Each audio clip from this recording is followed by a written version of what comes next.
Rencana pemerintah Provinsi DKI Jakarta dalam membangun pedestrian deck Duku Atas menjadi kabar baik bagi kemudahan akses pejalan kaki dan integrasi antar moda transportasi. Namun tantangan dalam pembangunannya tak mudah. Dari negara tetangga Thailand, proyek ini juga bisa mengambil pelajaran untuk memaksimalkan inklusivitas dan keberhasilannya. Pedestrian deck jadi warisan masa depan menyongsong usia 500 tahun Jakarta. Pemerintah Provinsi DKI Jakarta melalui PT MRT Jakarta berencana membangun pedestrian dek Duku Atas. Sebuah proyek jembatan pejalan kaki yang dibuat dengan bentuk lingkaran di atas persimpangan Jalan Jenderal Sudirman dan Sungai Ciliwung.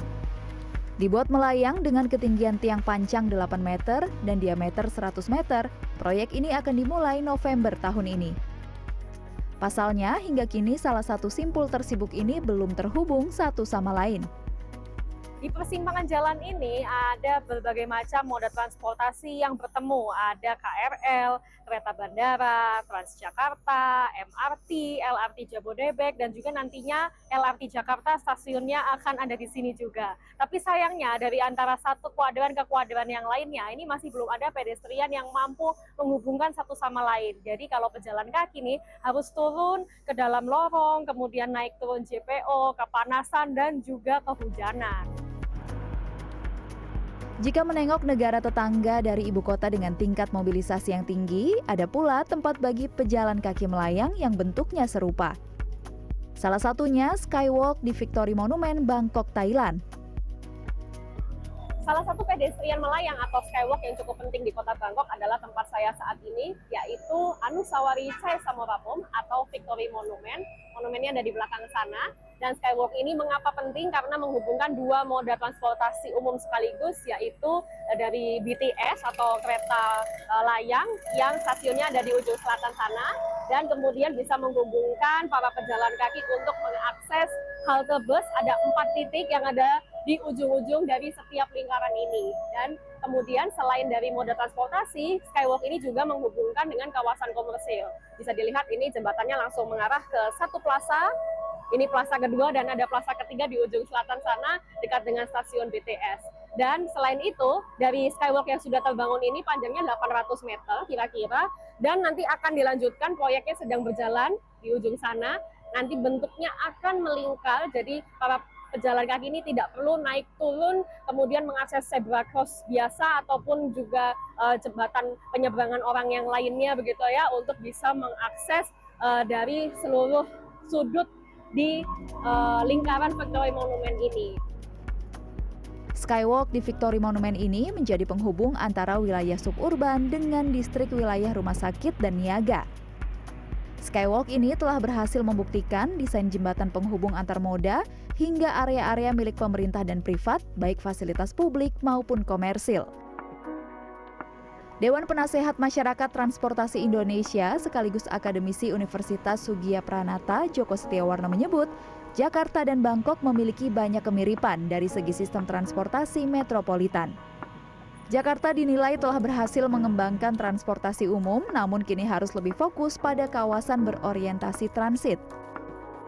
Ya, Indonesia kalau bandingkan sama Bangkok, Jakarta sama Bangkok itu 11-12, artinya saling mengejar.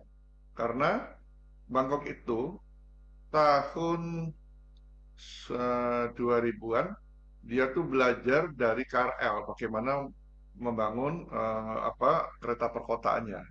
Dia lebih cepat dulu. Sementara KRL kita baru ada pembenahan itu 10 tahun berikutnya, mulai 2011 lah itu ya. Ya alhamdulillah sekarang sudah lebih baik gitu ya. Nah, ini menjadi tantangan. Jadi mereka tuh belajar sama Jakarta ya, yang sebenarnya Jakarta sudah punya, tapi mereka lebih dulu. Pendapat yang sama juga disampaikan akademisi urban dan regional planning asal Universitas Chulalongkorn, Thailand. Ia menyebut meski tingkat kompleksitas proyek Bangkok dan Jakarta berbeda, namun ada sejumlah hal yang bisa menjadi pembelajaran bagi proyek pedestrian dek Duku Atas. The first major lesson from Bangkok is managing boarding capacity to spatial segregation. With Victory Monument, simply building a circular walk was not enough. Operational success came from splitting bus stops into inner and outer bays, so transit vehicles didn't block one another. At Duku Atas, connecting 6 transportation modes mean processing drastically different commuter flows from fast-moving intercity rail passengers to high-frequency local BRT commuters. Jakarta must avoid creating bottleneck pinch point on the pedestrian deck. Selain itu, Panit juga menggarisbawahi inklusivitas antar bangunan yang harus tetap berjalan sesuai fungsinya dan pengguna disabilitas serta lansia dan anak-anak juga harus diterapkan di proyek pedestrian dek Duku Atas. PT MRT Jakarta menyebut proyek ini sebagai bagian dari komitmen mempermudah aksesibilitas warga Jakarta. Ke depan akan kita fokuskan ke konektivitas yang akan tersambung gitu dengan MRT. Juga mungkin ke depan akan dilakukan pengembangan mixed use dan pengembangan terminal yang nanti juga mudah-mudahan bisa manfaatnya bisa terasa, bisa jadi ruang publik baru, bisa jadi tambahan hunian baru gitu untuk masyarakat, juga bisa jadi fasilitas terminal yang lebih nyaman dan optimal untuk masyarakat. Pedestrian dek Duku Atas ditargetkan akan selesai dibangun pada akhir tahun 2028. Putri Demas, Jakarta.